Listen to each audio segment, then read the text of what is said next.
மூலிகைகள் நம் உடலில் இருக்கும் நச்சுத்தன்மையை நீக்கி நமக்கு நோய் எதிர்ப்பு சக்தியை அளிக்கின்றது. எனவே இந்த மூலிகைகளை கொண்டு நம் நோய்களை நாம் எவ்வாறு கட்டுக்குள் வைத்திருக்கலாம் என்பதை பற்றி நம்மிடையே பேச வருகிறார் டாக்டர் கௌதமன் அவர்கள். நம் வீடியோலே வா நிகழ்ச்சியின் அடுத்த பகுதியாக வரவிருப்பது பல்லாண்டு வாழ்ந்திட. அன்பான கலைஞர் தொலைக்காட்சி நேயர்களுக்கு என்னுடைய இனிமையான காலை வணக்கங்கள். இன்றைக்கி நம்ம பார்க்கக்கூடிய தாவரத்துடைய பெயர் சென் நாயுருவி அல்லது சிகப்பு நாயுருவின்னு நம்ம சொல்லக்கூடிய ஒரு புதர் செடி வகை தாவரம். இந்த நாயுருவியை நம்ம எல்லாருமே பார்த்துருப்போம். ரொம்ப அழகான நீண்ட காம்பை வச்சு வளரக்கூடிய ஒரு தாவரம். இந்த காம்போட முனையில் சிறு சிறுவாக அரிசி போல் இருக்கக்கூடிய ஒரு விதைகளை கொண்டு இருக்கும்.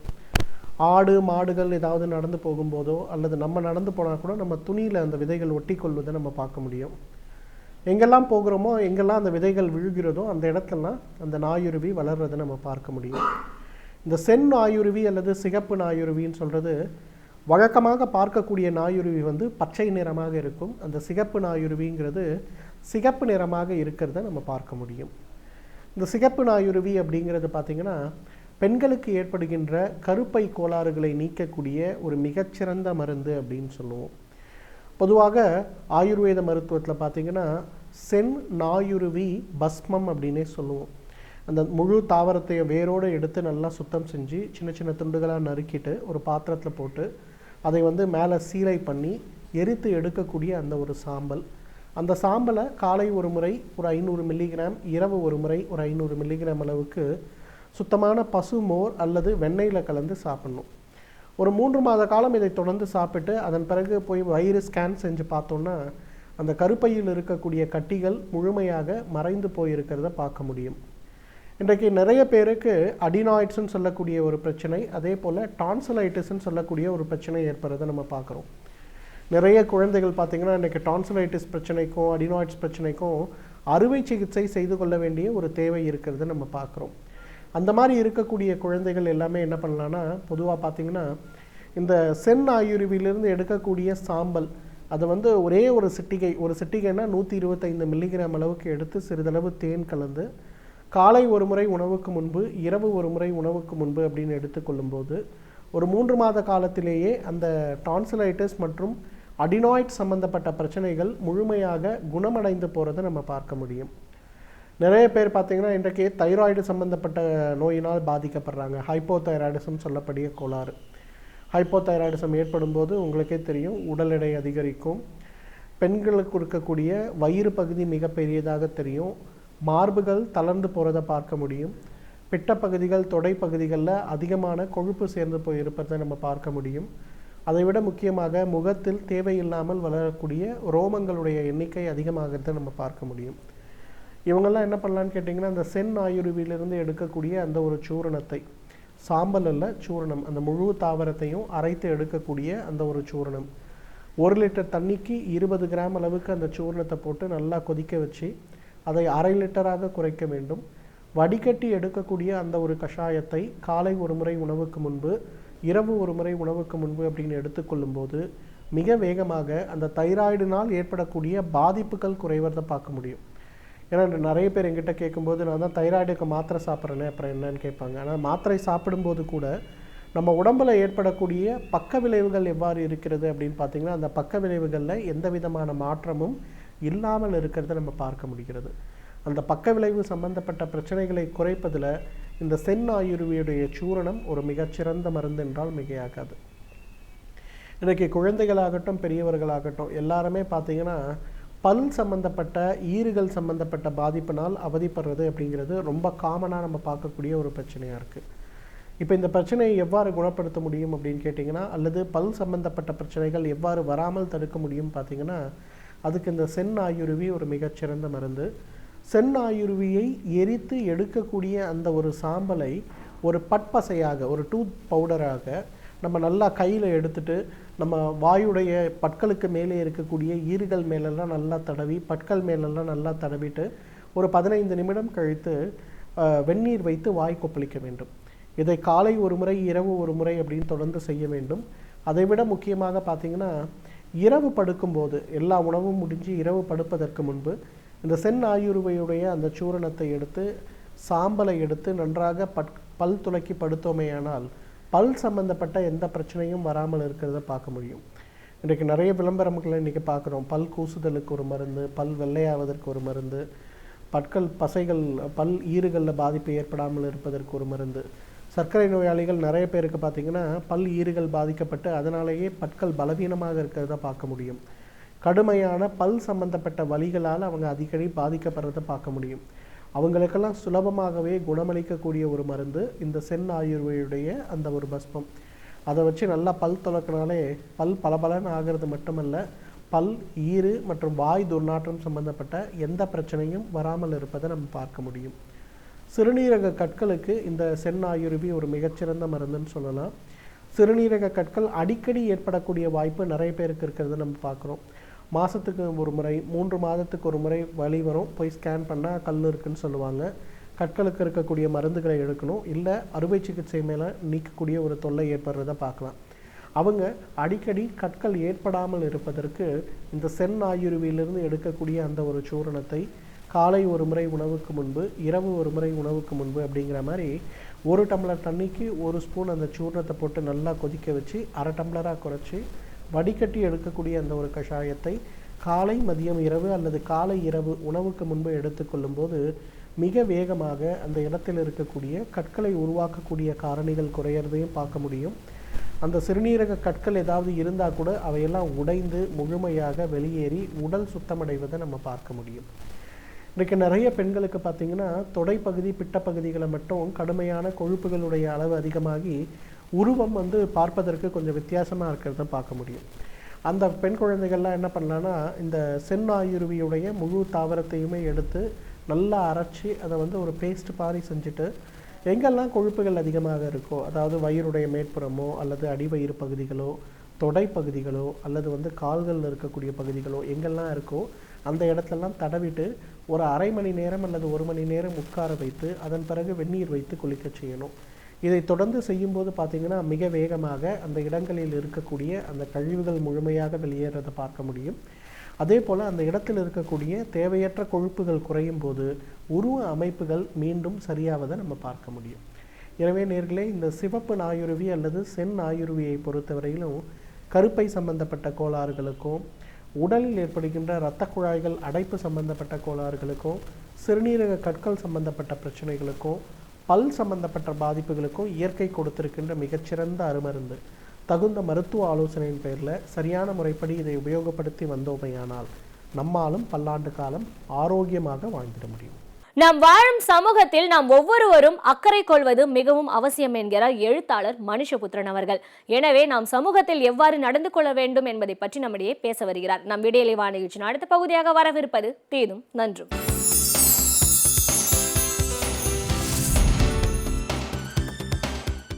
வணக்கம் நண்பர்களே, இன்னும் ஒரு இனிய காலை பொழுதில் தீதும் நன்றும் நிகழ்ச்சியில் உங்களை சந்திப்பதில் மிக்க மகிழ்ச்சி அடைகிறேன். ஒரு சமூகத்தில் நடக்கக்கூடிய எந்த ஒரு போராட்டமும் அந்த ஒரு குறிப்பிட்ட போராட்ட இலக்கோடு அது நின்று விடுவது கிடையாது. மாறாக ஒரு மிகப்பெரிய மக்கள் திரள் போராட்டம் அல்லது ஒரு மக்கள் எழுச்சி நடக்கிற போது அந்த போராட்ட நோக்கத்தை தாண்டி அந்த சமூகம் என்பது அரசியல் விழிப்புணர்ச்சி பெறுகிறது. அந்த சமூகத்தில் இருக்கக்கூடிய பல்வேறு விதமான முரண்பாடுகள் கூர்மை பெறுகின்றன. இன்னும் சொல்லப்போனால் அந்த குறிப்பிட்ட நோக்கத்தை தாண்டி மக்கள் பல்வேறு விஷயங்களில் ஒன்றுபட்டு நிற்கிற போது அந்த ஒன்றுபட்டு நிற்பதன் விளைவாக தங்களுக்குள் இருக்கக்கூடிய பிரிவினைகளை, வேற்றுமைகளை எப்படி கலைந்து கொள்வது என்பதை பற்றி சிந்திக்க வேண்டியவர்களாக இருக்கிறார்கள். ஏனென்றால் ஒரு போராட்டத்தினுடைய வெற்றி என்பது வெறுமனே ஒரு குறிப்பிட்ட சட்டத்தை பெறுவதோ ஒரு உரிமையை பெறுவதோ மட்டுமல்ல, ஒட்டுமொத்த சமூகமும் எப்படி ஒரு சமத்துவமான மனநிலையை பெறுகிறது, தங்களுக்கிடையே இருக்கக்கூடிய வேறுபாடுகளை களைந்து ஒருவருக்கொருவர் நெருங்கி வருகிறார்கள் என்பதில் தான் அந்த போராட்டத்தினுடைய வெற்றி இருக்கிறது. சமீபத்தில் நடந்த ஜல்லிக்கட்டு போராட்டம், அதற்காக நிகழ்ந்த இளைஞர்களுடைய எழுச்சி, பொதுமக்களுடைய எழுச்சி, இதனுடைய விளைவுகள் என்னவாக இருக்க வேண்டும் என்பதை பற்றி நாம் சிந்திக்க வேண்டியவர்களாக இருக்கிறோம். உண்மையில் ஜல்லிக்கட்டு நடத்துவதற்கான ஒரு உரிமையை பெறுவது மட்டும்தான் இந்த போராட்டத்தினுடைய ஒரு நோக்கமா என்றால் நிச்சயமாக இல்லை. மாறாக இந்த போராட்டத்தின் விளைவாக தமிழர்கள் தன்னெழுச்சி பெற வேண்டும், விழிப்புணர்ச்சி பெற வேண்டும், நாம் தமிழர்கள் என்கிற ஒரு முழுமையான உணர்வை அடைய வேண்டும். தங்களுடைய இன உரிமைகளுக்காக, மொழி உரிமைகளுக்காக, பண்பாட்டு உரிமைகளுக்காக ஒன்று திரண்டு நிற்பது மட்டுமல்ல, தங்களுக்கிடையே இருக்கக்கூடிய வேற்றுமைகளை களைந்து கொள்வதற்கான ஒரு மன வலிமையை, ஒரு உள்ள தூய்மையை, இன்னும் சொல்லப்போனால் ஒரு அரசியல் விழிப்புணர்ச்சியை இந்த போராட்டங்கள் நமக்கு தர வேண்டும் என்பதுதான் நம்முடைய விருப்பம். அப்படியானால் இந்த ஜல்லிக்கட்டு போராட்டத்தினுடைய ஒரு உண்மையான பயன் என்பது என்ன? இதைத்தான் திராவிட முன்னேற்றக் கழகத்தினுடைய செயல் தலைவர் மு.க.ஸ்டாலின் அவர்கள் சமீபத்தில் வெளியிட்ட ஒரு அறிக்கையில் வலியுறுத்தினார்.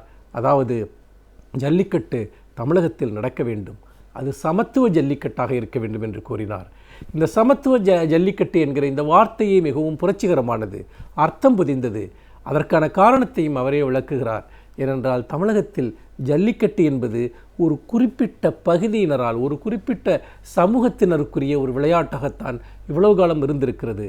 ஆனால் அந்த உரிமைகள் மறுக்கப்பட்ட போது அது தமிழர்களுடைய உரிமைகள் மறுக்கப்பட்டதாக, தமிழர்களுடைய அடையாளமாக இன்றைக்கு ஜல்லிக்கட்டு மாறியிருக்கிறது.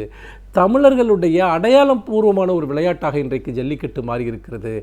ஜல்லிக்கட்டையே பார்த்திராதவர்கள், ஏன் ஒரு ஜல்லிக்கட்டு மாட்டையே கூட வாழ்நாளில் பார்த்திராதவர்கள், ஜல்லிக்கட்டே விளையாட்டே நடக்காத பகுதிகளைச் சேர்ந்தவர்கள் எல்லாம் இன்றைக்கு பெருந்திரளாக இந்த போராட்டத்தில் கலந்து கொண்டார்கள் என்று சொன்னால், ஜல்லிக்கட்டு என்பது அதனுடைய சாதி ரீதியான அல்லது பிராந்திய ரீதியான அந்த அடையாளத்தை தாண்டி அது ஒட்டுமொத்த தமிழகத்திற்குமான ஒன்றாக மாற்றப்பட்டு விட்டது என்பதுதான் அதனுடைய அர்த்தம். இதுதான் ஒரு போராட்டத்தினுடைய முக்கியமான ஒரு விஷயம். அதாவது, ஒரு சாதி பண்பாட்டின் ஒரு பகுதியாக இருக்கக்கூடிய ஒன்றை அதிலிருந்து பிரித்து தமிழ் அடையாளமாக, தமிழ் பண்பாடாக சுவீகரித்து கொள்ளுகிற போது அந்த விளையாட்டு ஜனநாயகப்படுத்தப்படுகிறது, அந்த விளையாட்டு எல்லோருக்கும் உரியதாக மாறுகிறது. நீங்கள் நன்றாக நினைத்து பாருங்கள், இந்த போராட்டத்தில் எல்லா சாதியினரும் பங்கெடுத்தார்கள். இன்னும் சொல்லப்போனால் எல்லா மதத்தினரும் பங்கெடுத்தார்கள். ஜல்லிக்கட்டோடு தொடர்பே இல்லாத மதத்தினர் எல்லாம் பங்கெடுத்தார்கள். அதோடு இந்த போராட்ட களத்தில் நின்றவர்களுக்கு உணவு சமைத்து கொடுப்பதிலிருந்து தொடங்கி பல்வேறு விதமான பணிகளை எல்லா தமிழர்களும் செய்தார்கள். அதோடு மட்டுமல்ல, இதில் பெண்கள் பெருமளவிற்கு பங்கெடுத்தார்கள். அதாவது, ஜல்லிக்கட்டு போன்ற விஷயத்தில் அவர்களுக்கு நேரடியாக தொடர்பு இல்லாவிட்டால் கூட பெண்கள் நேரடியாக பங்கெடுத்தார்கள். மெரினா கடற்கரையில் ஆண்களுக்கு நிகராக பெண்களும் கூடி நின்று அரசிடம் தங்களுடைய ஜல்லிக்கட்டு உரிமைக்கான குரலை தொடர்ந்து எழுப்பினார்கள். தமிழகம் முழுக்க பெண்கள் முழுமையாக பங்கேற்றார்கள். இஸ்லாமிய பெண்கள் பங்கேற்றார்கள், கிறிஸ்தவ பெண்கள் பங்கேற்றார்கள். அதோடு மட்டுமல்ல, ஜல்லிக்கட்டு உரிமைகள் மறுக்கப்பட்ட அல்லது ஜல்லிக்கட்டில் காளைகளை பிடிப்பதற்கான உரிமைகள் மறுக்கப்பட்ட சாதிகளைச் சேர்ந்தவர்களும் கூட, ஒடுக்கப்பட்ட மக்களைச் சேர்ந்தவர்கள், விளிம்பு நிலை மனிதர்கள் அல்லது தாழ்த்தப்பட்ட வகுப்புகளைச் சேர்ந்தவர்கள், இவர்கள் எல்லோரும் இன்றைக்கு முழுமனதோடு வந்து நின்றபோது தமிழகம் என்பது மீண்டும் இனத்தின் அடிப்படையில், மொழியின் அடிப்படையில் ஒன்றுபட்டு விட்டது என்கிற ஒரு மிகப்பெரிய பெருமிதம் நமக்கு ஏற்பட்டது. இந்த ஒற்றுமையை உருவாக்குவதற்காகத்தான் நாம் காலம் காலமாக போராடி இருக்கிறோம். திராவிட இயக்கம் அதற்காகத்தான் போராடி இருக்கிறது. அந்த இந்திய எதிர்ப்பு போரின் போது மக்கள் எப்படி ஒன்றுபட்டு நின்றார்களோ அதே போன்று இப்பொழுதும் அவர்கள் ஒன்றுபடுவதற்கான ஒரு காலம் வந்திருக்கிறது, ஒரு சூழல் வந்திருக்கிறது. அப்படிப்பட்ட ஒரு சூழ்நிலையில் நம்முடைய அடிப்படை உரிமைகளுக்காக ஒன்றுபட்டிருக்கக்கூடிய இந்த நேரத்தில் ஜல்லிக்கட்டை எல்லோருக்குமான விளையாட்டாக மாற்ற வேண்டும் என்று மதிப்பிற்குரிய சட்டமன்ற எதிர்க்கட்சி தலைவரும் திராவிட முன்னேற்றக் கழகத்தின் செயல் தலைவருமான மு.க.ஸ்டாலின் அவர்கள் வலியுறுத்துகிற போது அது தமிழக மக்களுக்கு விடப்பட்டிருக்கக்கூடிய ஒரு மிகப்பெரிய ஒரு பிரகடனமாக நான் பார்க்கிறேன். ஏனென்று கேட்டால், அவர் அதிலே மிக தெளிவாக குறிப்பிடுகிறார், நீங்கள் சில இடங்களில் நீங்கள் எங்கள் ஜாதி காளையை இன்னொரு சாதியைச் சேர்ந்தவர்கள் அடக்குவதா என்பது போன்ற விவகாரங்கள் நடந்ததை சுட்டிக்காட்டுகிறார். அதே போல ஒருவருக்கொருவர் முரண்பட்டு நின்று அதன் அடிப்படையில் மோதல்கள், ஜல்லிக்கட்டு நடக்கக்கூடிய இடங்களில் ஜல்லிக்கட்டு மாடுகள் பிடிப்பது தொடர்பான மோதல்கள் நடந்ததை எல்லாம் சுட்டிக்காட்டுகிறார். இனி அப்படி ஒரு நிலை தமிழகத்தில் வரக்கூடாது, அப்படி ஒரு சூழல் இருக்கக்கூடாது என்று அவர் குரல் கொடுக்கிற போது இந்த ஜல்லிக்கட்டு போராட்டத்தை ஒரு சமூக நீதி போராட்டமாக, சமூக சமத்துவத்திற்கான ஒரு போராட்டமாக அவர் மாற்றுகிறார் என்பதைத்தான் நாம் இங்கே பார்க்க வேண்டியிருக்கிறது. ஏனென்றால் திராவிட இயக்கத்தை பொறுத்தவரைக்கும், திராவிட முன்னேற்றக் கழகத்தை பொறுத்தவரைக்கும் அது தொடர்ந்து ஒவ்வொரு விஷயத்திலும் இந்த சமூக நீதியை, இந்த சமத்துவத்தை கோரி வந்திருக்கிறது. அவர்கள் உண்மையில் நாம் ஒரு பொது எதிராக நாம் ஒன்றுபட்டு நிற்க வேண்டும் என்பது மட்டுமல்ல, நமக்கிடையே இருக்கக்கூடிய பிளவுகளை நீக்கி, நமக்கிடையே இருக்கக்கூடிய வேற்றுமைகளை நீக்கி நாம் ஒன்றுபட்டவர்களாக நிற்க வேண்டும், ஒருங்கிணைந்து குரல் கொடுக்க வேண்டும். சாதி ரீதியான வேற்றுமைகள், சாதி ரீதியான இழிவுகள் ஒழிய வேண்டும் என்பதற்காகத்தான் 100 ஆண்டுகளாக திராவிட இயக்கம் இடைவிடாமல் போராடி வந்திருக்கிறது. அது நீதி கட்சியாக இருந்தபோதும் சரி, திராவிடர் கழகமாக இருந்தபோதும் சரி, சுயமரியாதை இயக்கமாக இருந்தபோதும் சரி, திராவிட முன்னேற்றக் கழகமாக இருந்தபோதும் சரி, அதனுடைய நோக்கம் ஒன்றே ஒன்றுதான். அதுதான் சமூக நீதி, சமத்துவம். எல்லா சாதியினருக்கும் இடையே, எல்லா மதத்தினருக்கும் இடையே சமத்துவம், சமமான வாய்ப்புகள், சமமான உரிமைகள். அதற்காகத்தான் இந்த போராட்டங்கள், அதற்காகத்தான் இந்த கோரிக்கைகள், அதற்காகத்தான் தமிழர்கள் ஒன்றுபட்டு நின்றார்கள். யாரும் ஜல்லிக்கட்டை ஒரு குறிப்பிட்ட சாதியினுடைய விளையாட்டு என்று பார்க்கவில்லை. அது தமிழர்களுடைய விளையாட்டாக பார்த்தார்கள், தமிழ் பண்பாட்டினுடைய விளையாட்டாக பார்த்தார்கள். அந்த வகையில் சமத்துவ ஜல்லிக்கட்டு என்கிற கோரிக்கை தலைவர் கலைஞர் அவர்கள் அன்றைக்கு சமத்துவ பொங்கல் என்ற ஒன்றை அவர் நடைமுறைப்படுத்துவதற்காக போராடினாரே. சமத்துவ பொங்கலை தமிழகம் முழுக்க கொண்டாட வேண்டும், அனைத்து சாதியினரும் இணைந்து கொண்டாட வேண்டும் என்கிற ஒன்றை கொண்டு வந்தாரே. அதனுடைய ஒரு தொடர்ச்சியாகத்தான் இன்றைக்கு சமத்துவ ஜல்லிக்கட்டை திராவிட முன்னேற்றக் கழகத்தினுடைய செயல் தலைவர் மு.க. ஸ்டாலின் அவர்கள் வலியுறுத்துகிறார். அந்த சமத்துவ ஜல்லிக்கட்டு என்பது தமிழர்கள் சாதி ரீதியாக ஒன்றுபட்டு நிற்பார்கள், சாதி ரீதியான வேற்றுமைகளை கடந்து தமிழர் என்கிற அடையாளத்தோடு ஒன்றுபட்டு நிற்பார்கள் என்பதற்கான செய்தியை இந்த உலகத்திற்கு சொல்ல வேண்டும். நம்மை பிரித்து ஆள விரும்புகிற சக்திகளுக்கு இடம் கொடுத்து விடாமல் தமிழன் என்கிற ஒற்றை உணர்வோடு, ஒற்றை குரலோடு நாம் நிற்க வேண்டும் என்பதற்கான அடையாளம்தான் இந்த ஜல்லிக்கட்டு. அப்படி சமத்துவ ஜல்லிக்கட்டை நாம் இங்கு நடத்துகிற போதுதான் நாம் உண்மையிலேயே இந்த ஜல்லிக்கட்டில் வெற்றி பெற்றதாக அமையும் என்பது மட்டுமல்ல, இந்த போராட்டத்தில் ஒன்றுபட்டு நின்ற மக்களுக்கு அதுவே நாம் செலுத்தக்கூடிய நன்றியாக இருக்கும். மாறாக நாம் இந்த போராட்டக் களத்தில் ஒன்றுபட்டு நிற்பதும் பிறகு நடைமுறை வாழ்க்கை என்று வருகிற போது நம்முடைய சாதிய துவேஷங்களை வெளிக்காட்டுவதுமாக இருந்தால் இந்த போராட்டம் என்பது அர்த்தமற்றதாகிவிடும். நாம் எதற்காக போராடினோமோ அந்த நோக்கமே வலுவிழந்து போய்விடும் என்பதை மறந்துவிடக்கூடாது. மீண்டும் இன்னும் ஒரு புதிய சிந்தனையோடு உங்களை சந்திக்கிறேன். நன்றி, வணக்கம். பல்வேறு துறைகளை சார்ந்த பிரபலங்கள் அவர்களுடைய அனுபவங்களை நம்முடன் பகிர்ந்து கொள்ளும் போது அது நமக்கு சிறந்த வழிகாட்டுதலாக அமைகின்றது. எனவே இன்றைய சிறப்பு விருந்தினர் யார் என்பதை பற்றியும் அவர்களின் செய்திகளை நம்முடன் பகிர்ந்து கொள்ளப் போகிறார்கள் என்பதையும் பார்க்கலாம். நம் வீடியோலை வான நிகழ்ச்சியின் அடுத்த பகுதியாக வரவிருப்பது சிறப்பு விருந்தினர் பகுதி.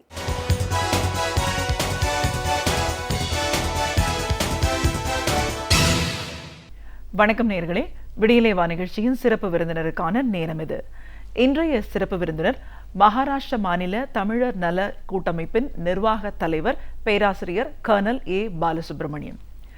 ஒரு தமிழ் நலத்தோட கூட்டமைப்போட தலைவராகவும் இராணுவ அதிகாரியாகவும் இன்னைக்கு ஒரு கல்வியாளராகவும் இவருடைய பயணம் எப்படி ஆரம்பமானது, இன்னைக்கு வரைக்கும் அந்த பயணம் எவ்வளோ தூரம் சுவாரஸ்யமாக தொடர்ந்துட்டு இருக்குன்னு பல கருத்துக்களை நாம் அவர்கிட்ட கேட்டு தெரிஞ்சுக்கலாம்.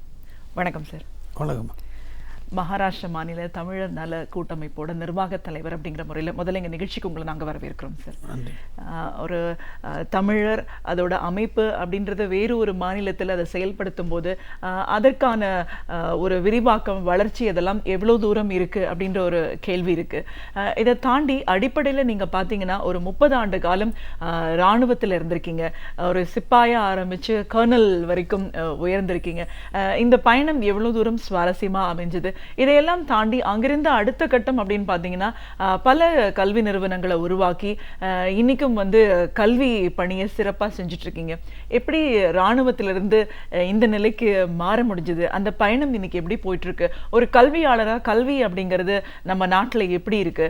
இதில் என்ன மாதிரியான ஒரு மாற்றங்கள்லாம் வரணும்னு நீங்க எதிர்பார்க்குறீங்க? இப்படி பல விஷயங்களை, கருத்துக்களை எங்கள் நேர்களோட முழுமையாக பகிர்ந்துக்கணும் சார். முதல்ல ஒரு தமிழர் நல கூட்டமைப்போட நிர்வாக தலைவர் அப்படிங்கிற முறையில் அது எப்படி செயல்படுது, உங்களோட பணிகள் என்னன்னு பேச ஆரம்பிக்கலாம்.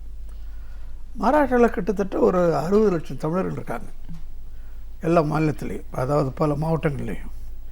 அவங்களாம் தனித்தனியாக பிரிஞ்சு இருக்கிறாங்க. பல சின்ன சின்ன குரூப்பாக இருக்குது. அதெல்லாம் கட்சி சார்பான குரூப்புகள், ஜாதி சார்பான குரூப்புகள், மத சார்பான குரூப்புகள், அப்படி பிரிஞ்சு கிடக்கிறாங்க. அவங்க எல்லாரையும் இணைச்சி ஒரு பாரத்தை கொண்டு வந்தால் என்னங்கிற முயற்சியை தமிழ்ச்செல்வன், ஒரு நம்ம கேப்டன் தமிழ்ச்செல்வன் அவர் எடுத்துக்கிட்டார். அவரோட சில நண்பர்கள்லாம் சேர்ந்து எடுத்துக்கிட்டாங்க. எடுத்தாக்க அப்போ அது ஒரு தலைவர் வேணும். யார் இப்போ எடுத்தால் நல்லாயிருக்கும், பொதுவான ஆளாக இருக்கணும். ஏன்னா இங்கே பல கட்சிகள்லாம் இருக்கு இல்லைங்களா? அப்படிங்கிறப்ப எல்லோரும் சேர்ந்து நீங்கள் வாங்கன்னு என்ன அழைத்தார்கள். நான் போனேன். இப்போ அங்கே பல கலை நிகழ்ச்சிகளை நடத்துகிறாங்க, சில பேச்சு போட்டி நடத்துகிறாங்க. அங்கே உள்ள தமிழ் பள்ளிக்கூடத்தில் படிக்கக்கூடிய தமிழ் மீடியத்துக்கு ஸ்கூல்லாம் நிறையா உருவாக்கியிருக்கிறாங்க. நம்ம நான் நிர்வாக குழு தலைவர் தான்.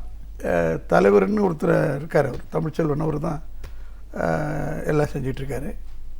பொதுவாக எல்லா தமிழர்களும் முதல் முறையாக ஒரு அணியின் கீழ் வர வேண்டும்.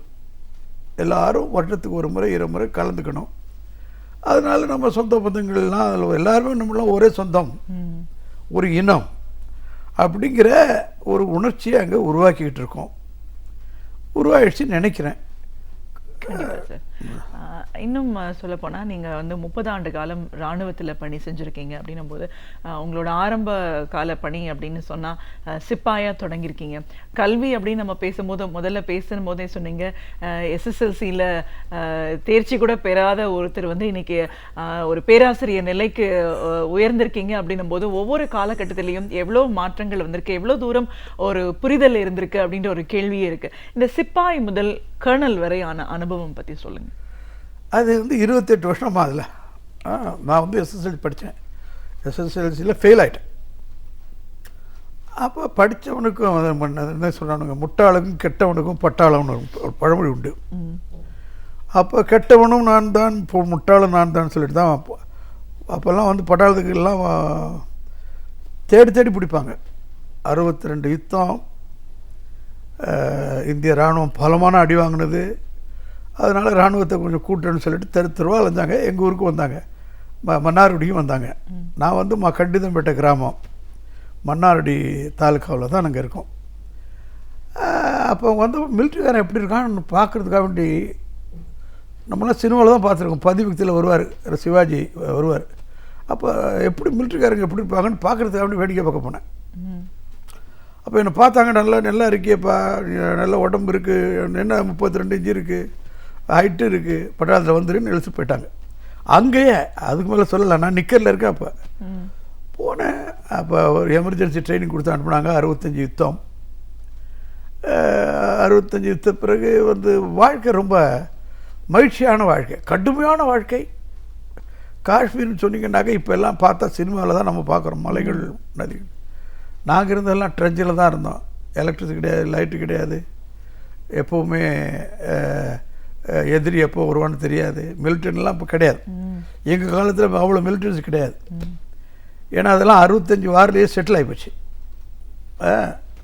அதனால் எனக்கு அங்கே பொழுதுபோக்கு என்னென்னு கேட்டால், நான் இப்போவும் முரசொலிக்கு ஒரு சந்தாதாரர். முரசொலி, கல்கண்டு, குமுதம், இந்த மாதிரி பத்திரிகைகளுக்கெல்லாம் என்னை படிக்கிறது தான் என்னுடைய லைஃபே. என்னுடைய நண்பர்கள் யார் என்ன புத்தகத்தை கொடுத்துருங்க, எந்த உலகத்தில் எவ்வளோ மாதம் வேணாலும் கிடச்சிருவேன். அதனால் படிச்சுக்கிட்டே இருந்தேன். அங்கே போன பிறகு உலகத்தை பார்த்தேன். ஒழுக்கம் வந்தது. இராணுவத்தில்னா 6 மணிக்கு எழுந்திரிச்சாக்கா வந்து ஃபிசிக்கல் ட்ரைனிங் போகணும், டிசிப்ளின் வந்தது. உலகத்தை பார்த்தேன். அடடா, இப்படியெல்லாம் ஒரு உலகம் இருக்கு. அப்படி இருக்கிறப்ப வந்து எனக்கு கிடைச்ச வேலைன்னு கேட்டால் ஆள்ளி, போலீஸ் ஆள்ளி பற்றிலாம் கேள்விப்பட்டிருப்பீங்க நீங்கள். ஆள்லிக்கு என்ன வேலை? அவங்க பெரிய ஆஃபீஸோட வீட்டை சுத்தப்படுத்துறது, காலையில் எழுந்திரிச்சு அவர் துணியை துவைச்சி அதை ப்ரெஸ் பண்ணி கொண்டு கொடுக்குறது, டீ காலையில் கொண்டு கொடுக்குறது. இந்த வேலை தான் நான் முதல்ல பார்த்தேன். இப்படி இருக்கிறப்ப அந்த அவரோட ஒய்ஃபு வந்திருந்தாங்க. பார்த்துட்டு கேட்டாங்க, மணி, அப்போ என்ன மணின்னு தான் சொல்லுவாங்க.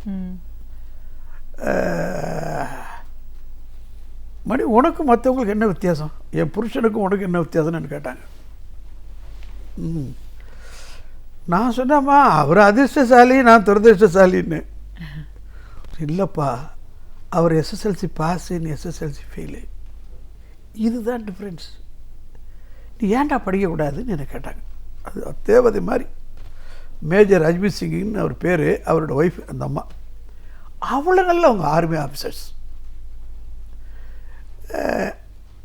அந்த இராணுவத்தில் என்னென்னம்மா, எல்லாரையும் எப்படி திறமைசாலி ஆக்குறங்கிற ஒரு நோக்கம் தான் இருக்காங்க. வேற எந்த விதமான சிந்தனையும் இல்லை.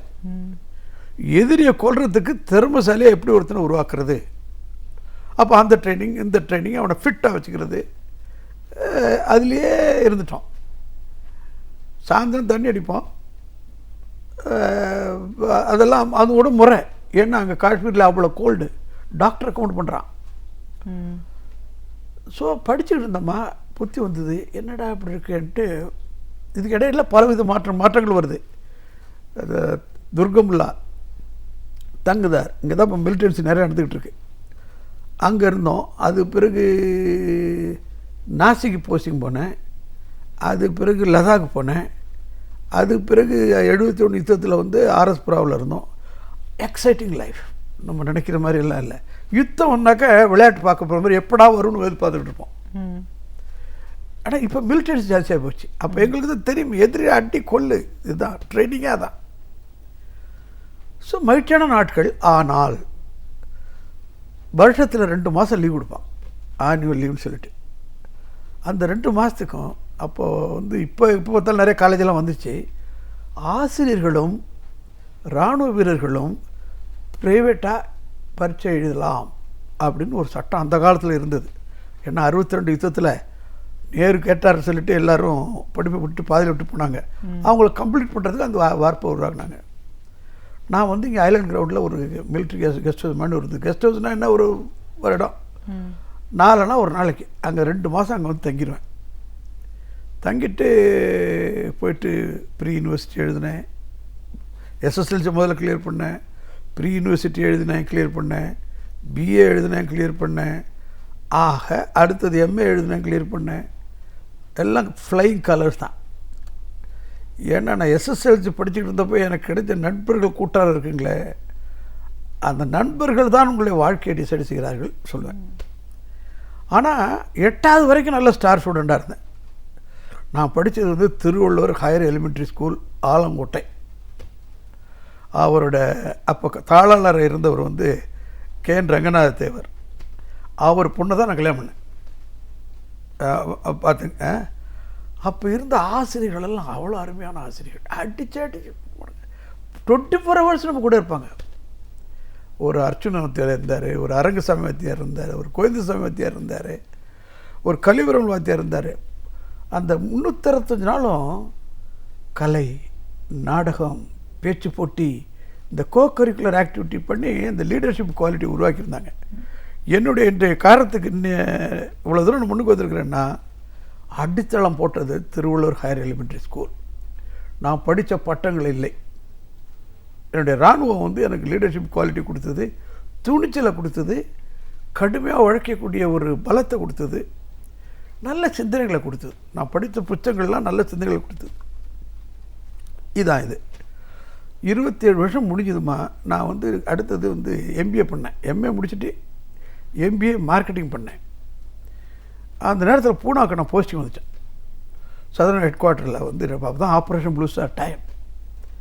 ஆப்ரேஷன் ப்ளூ ஸ்டார் வந்தப்போ கோல்டன் டெம்பிள் அட்டாக் பண்ணுறாங்க. இது மாதிரியெல்லாம் நல்ல ஒரு சூழ்நிலை, நிறையா முட்டினியெல்லாம் நடந்தது. அந்த நேரத்தில் வந்து சதர்ன் கமாண்டை வந்து ஈவினிங் நேரம் ஃபங்க்ஷன் பண்ணாது, மார்னிங் 2 மணி வரைக்கும் தான் சொன்னாங்க. அப்போ ப்ராப்ளம்ஸ் ஆர் ஆப்பர்ச்சுனிட்டிஸ். பிரச்சனைன்னா அதில் ஒரு வாய்ப்பு இருக்குதுன்னு அர்த்தம். எந்த பிரச்சனை வந்தால் நான் எங்கள் ஸ்டூடெண்ட் எல்லாருக்கும் கொடுக்குற 2 ஸ்லோகன், ப்ராப்ளம்ஸ் ஆர் ஆப்பர்ச்சுனிட்டிஸ், 2வது பி செல்ஃபிஷ். இதுதான் நான் கொடுக்குற மந்திரம். சரின்ட்டு நான் நினச்சேன் இதை ஏன் பயன்படுத்தக்கூடாதுன்னு சிம்பியோசிஸ்க்கு போனேன். அங்கே ஒரு பெரிய டாக்டர் S.V. முஜும்தார், அவர் ஒரு பெரிய பேராசிரியர், அவர் உருவாக்கின காலேஜ். அங்கே போயிட்டு master degree in personal management பண்ணேன் ஈவினிங் நேரங்களில். அதில் தான் நான் டாப்பில் வந்தேன். அது ஆன பிறகு அவங்க சொன்னாங்க, இராணுவத்தை விட்டு நீ வந்துடுறா, நம்ம காலேஜில் வந்து நீ ஒரு லெக்சர் ஆகிடுன்னு சொன்னாங்க. எவ்வளோ சார் சம்பளம் கொடுப்பீங்கன்னு கேட்டால் நான் 3000 தரேன்னாங்க. நான் அப்போ இராணுவத்தில் வாங்கின சம்பளம் 2000 தான். 2 பசங்கள்லாம் இப்போ அதுக்குள்ளே இடையில கல்யாணம் ஆகிப்போச்சு. என்னுடைய துணைவியார் வந்து வாழ்க்கையில் நிறையா கஷ்டப்பட்டவங்க, ஒரு சுகத்தை கொடுக்கலன்னு. நான் மிலிட்ரிக்காரன் ஓடிக்கிட்டே இருந்தேன். அவங்க தான் வந்து குடும்பத்தை ஒன்றா கொண்டு வந்து நிலைநிறுத்தி பண்ணிக்கிட்டு இருந்தவங்க. கேட்டேன் என்ன செய்வோம்னு. பாருங்கள், பிள்ளை நலம் தான் முக்கியம். நீங்கள் 28 வருஷம் ஆச்சு, 5 வருஷம் இருப்பீங்க. அது பிறகு இப்போ உங்களுக்கு வேறு வேலை வெட்டி கிடைக்கணும். நம்மகிட்ட ஊரில் நிலம் மட்டும்லாம் ஒன்றும் இல்லைம்மா, ஒரு 4 மா நிலம் அப்படின்ன பிறகு சரின்னு அங்கே போய் சேர்ந்தேன். இராணுவம் அப்படிங்கிறதுக்கு அப்புறமா நீங்கள் மேனேஜ்மெண்ட் பக்கம் வந்துட்டீங்க. அடிப்படையில் அங்கே ஒரு வேலை வாய்ப்புக்காக அப்படின்னு நீங்கள் இதுலேருந்து வெளியே வர்றதுக்கு காரணமாக இருந்தாலும் இன்றைக்கி பல கல்வி நிறுவனங்களை உருவாக்கியிருக்கீங்க. பல துறைகளில் அது இன்னும் சிறப்பாக செயல்பட்டு இருக்குன்னும் போது இந்த மாற்றத்தை எப்படி ஏற்றுக்கிட்டீங்க? அதுக்காக உங்களோட பயணத்தை எப்படி தொடங்குனீங்க? அப்போ பாருங்கள், அந்த அங்கே தான் மிலிட்ரி வருது. நான் நினச்சேன், கல்லூரினா என்ன சொல்கிறாங்க, ஒரு முழு நேர தொழிலாளினாக்கங்க, ஒரு யாராக இருந்தாலும் முழு நேரம்னா அவங்களுக்கு அதை தவிர வேறு இருக்கக்கூடாதுங்கிறது தான் முறை. ஹாபீஸ் இருக்கலாம், ஒருத்தர் 2 இடத்துல 3 இடத்துல கால் வைக்கக்கூடாது. இப்போ நான் பேராசிரியர் போகிறப்போ அந்த கல்லூரியில் வந்து என்னை ஹெச்ஓடியாக போட்டாங்க. முதல்ல ஹெட் ஆஃப் தி டிபார்ட்மெண்ட்னு போட்டாங்க, ஹச்ஆருக்கு போட்டாங்க. அப்போ வந்து ஒரு 3 மணி நேரம் காலையில் நடந்துக்கிட்டு இருந்தது. நான் போனேன். நான் சொன்னேன், 3 மணி நேரம் பண்ணி இவங்களுக்கு என்ன ஆகும், அந்த இல்லை சின்ன பிள்ளைகளாக இருக்காங்களே அப்படின்னாக்கா. இல்லை அது அப்படின்னாங்க. நான் இல்லை, நான் ஒன்று செய்ய போகிறேன். நாங்கள் வந்து பார்டரில் நின்னோம், எக்ஸ்ட்ரீம் கோல்டில் எதிரியை நோக்கி பார்த்துக்கிட்டு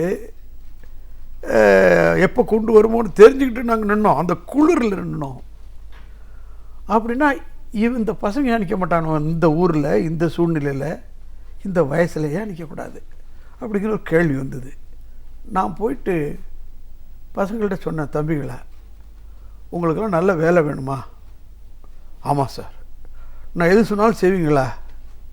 சொல்லுங்கள் சார், எது வேணாலும் செய்யணும். சரிப்பா, நம்ம காலேஜுக்கு ஹாலிடே கிடையாதுப்பா, 365 நாள் நம்ம கல்லூரி நடக்கும். மற்ற மார்க்கெட்டிங் என்னுடைய செக்ஷன் டிபார்ட்மெண்ட்டு நடக்கும். நான் சொல்கிறபடி செய்யுங்க, உங்களுக்கு வேலை கிடைக்கலன்னா வந்து என்னால் செருப்பால் அடிங்க அப்படின்னு ஒரு 360 டிகிரி அவங்களுக்கு ட்ரைனிங் கொடுக்க ஆரம்பித்தேன். அப்போ பெரிய லெசன் என்னன்னு கேட்டால், நம்ம அவங்க கூட உட்கார்ந்தால் ஸ்டூடெண்ட்டு நம்ம கூட உட்கார தயாராக இருக்கான். இது நமக்கு படித்த பெரிய அனுபவம் எனக்கு. சரிப்பா, காலையில் நீங்கள்லாம் ஃபஸ்ட்டு ஷிஃப்ட்டு பூனாவில் தானே இருக்கோம், ஃபஸ்ட்டு ஷிஃப்ட் நீங்கள்லாம் போயிடுங்க ஃபேக்ட்ரிக்கு. நான் அந்த கம்பெனிக்கெல்லாம் போய் சொல்லுவேன், படித்த 2 பேரை நீங்கள் எடுத்துங்க, மார்க்கெட்டிங் இருக்கான், ஹச்ஆர் இருக்காங்க, ஃபைனான்ஸ் எல்லாத்தையும் எடுத்துங்க, உங்களுக்கு சீப் லேபர் மாதிரி வச்சுங்க. அவன் அந்த என்வரன்மெண்ட்டில் நான் போட்டுறேன், அந்த சூழ்நிலை போட்டுட்டாக்கா கற்றுக்குவான், நீங்கள் பயன்படுத்திங்க சார்னு. அவங்களுக்கு அது ஒரு புதிய ஐடியாவாக தெரிஞ்சது அந்த காலத்தில். நான் சொல்கிறது வந்து ரொம்ப 25 வருஷத்துக்கு முந்தி சொல்கிறேன், 25-30 வருஷத்துக்கு முந்தி ஒத்துக்கிட்டாங்க. ஆனால் பசங்களுக்கு இங்கேருந்து போகணும் வரணும், பொம்பளை பிள்ளைங்க இருக்காங்க. நான் சொன்னேன், என்கிட்ட ஆம்பளை பொம்பளை எல்லாம் கிடையாதுங்க, நோ மேல் ஃபீமேல், என்கிட்ட விடுதெல்லாம் மேனேஜர் தான். அதனால் அந்த பிரச்சனை இல்லைன்ட்டு சொல்லாதீங்க, பிரச்சனை இருக்குன்னா கூட 3 சொல்யூஷன் கொண்டு வாங்க அப்படின்னு சொல்லிட்டேன். நீங்கள் லீடராக போகிறீங்க, பிரச்சனை வரும், நீ தான் சமாளிக்கணுன்ட்டேன். அது பெரிய சக்ஸஸ்ஃபுல் ஆகிப்போச்சு. மீடியாவில் எல்லாம் அதை பற்றி பெரிய டிபேட் பண்ண ஆரம்பிச்சிட்டாங்க. லீவே இல்லாத காலேஜ், ஞாயிற்றுக்கிழமை தான் சரியாக நடக்கும் காலேஜ். ஏன்னா நல்ல நல்ல பெரிய பெரிய மேனேஜர்லாம் அன்றைக்கி ஃப்ரீயாக கிடைக்கிறாங்க, அவங்களுக்கு லீவு அன்றைக்கி. அவங்களுக்கு கூப்பிட கெஸ்ட் லெக்சர் வாயா வந்து 500 ரூபா தர்றேன், 1000 தர்றேன், நீங்கள் வாங்க அப்படின்னு சொல்லிட்டு ஆன பிறகு ஒரு நல்ல வெற்றி கிடைச்சதும்மா. எல்லாருக்கும் அருமையான கேம்பஸ் பிளேஸ்மெண்ட் கிடைச்சிது. அப்படி இருந்துகிட்டு இருக்கிறப்ப நான் இப்போ சுபதார் தான், இது வரைக்கும் சுபதார் தான் இருந்துகிட்டு இருக்கிறப்ப நான் பார்க்குறேன், மிலிட்ரிக்காரங்களுக்கு அட்மிஷன் கிடைக்கிறது இல்லை. நாங்கள்லாம் வந்து இந்த இராணுவ வீரர் இருக்க, எங்களுக்கு சென்ட்ரல் கவர்மெண்ட்டும் கிடையாது, ஸ்டேட் கவர்மெண்ட்டும் கிடையாது. நான் மகாராஷ்டிரா சுச்சுவேஷன் வச்சு சொல்கிறேன். Son of the soil policy இருக்குது, இவ்வளோ சீட்டு அந்த அந்த அந்த அந்த அந்த மாநிலத்தில் உள்ளவனுக்கு தான் கிடைக்கணும்னு இருக்குது. இப்போ இங்கேயும் தான் எல்லா ஸ்டேட்லேயும் அப்படி தான் இருக்குது. அப்போ சன் ஆஃப் த சாயில்னாக்க என்ன, அவங்க 10th பாஸ் பண்ணியிருக்கணும், அங்கே கிராஜுவேஷன் பாஸ் பண்ணியிருக்கணும், அது பிறகு வேணாக்கா போஸ்ட் கிராஜுவேஷன் போகலாம், அந்த ஒரு ரூல் இருக்குது. அப்படி பார்த்தா நாங்கள் இராணுவக்காரன் நாங்கள்லாம் நாடோடிகளாச்சே, இங்கே இருக்கிறோம் அங்கே இருக்கோம். இந்த ஒரு பிரச்சனையை ஆர்மி வந்து எவ்வளோ காலமாச்சு, 1947 இருக்குது, அதுக்கு முந்தைய பிரிட்டிஷ்காரன் காலத்துலேருந்து இருக்குது. நம்ம ஏன் சால்வ் பண்ணக்கூடாது, எதாவது ஏன் பண்ணக்கூடாது, எதுக்கு அரசாங்கத்தை எதிர்பார்க்கணும்? நம்மளே ஒரு இன்ஸ்டியூட்டை மிலிட்ரிக்காரர்களுக்காக வேண்டி ஏன் ஆரம்பிக்கக்கூடாது அப்படின்னு சொல்லிட்டு டாக்டர் முஜும்தார், எஸ்பி முஜும்தார் அவர்கிட்ட சொன்னேன். 5 வருஷம் போராடின பிறகு, சரியா தம்பி உனக்கு என்ன வேணும், இதை நடத்துறதுக்கு என்ன வேணும் உனக்குன்னு கேட்டார். சார் ஒரே ஒரு வார்த்தை தான் சார் வேணும். என்னப்பா வார்த்தை அது? எஸ்ன்னு சொல்லுங்கள் சார், மற்றது நான் பார்த்துக்கிறேன் சார்.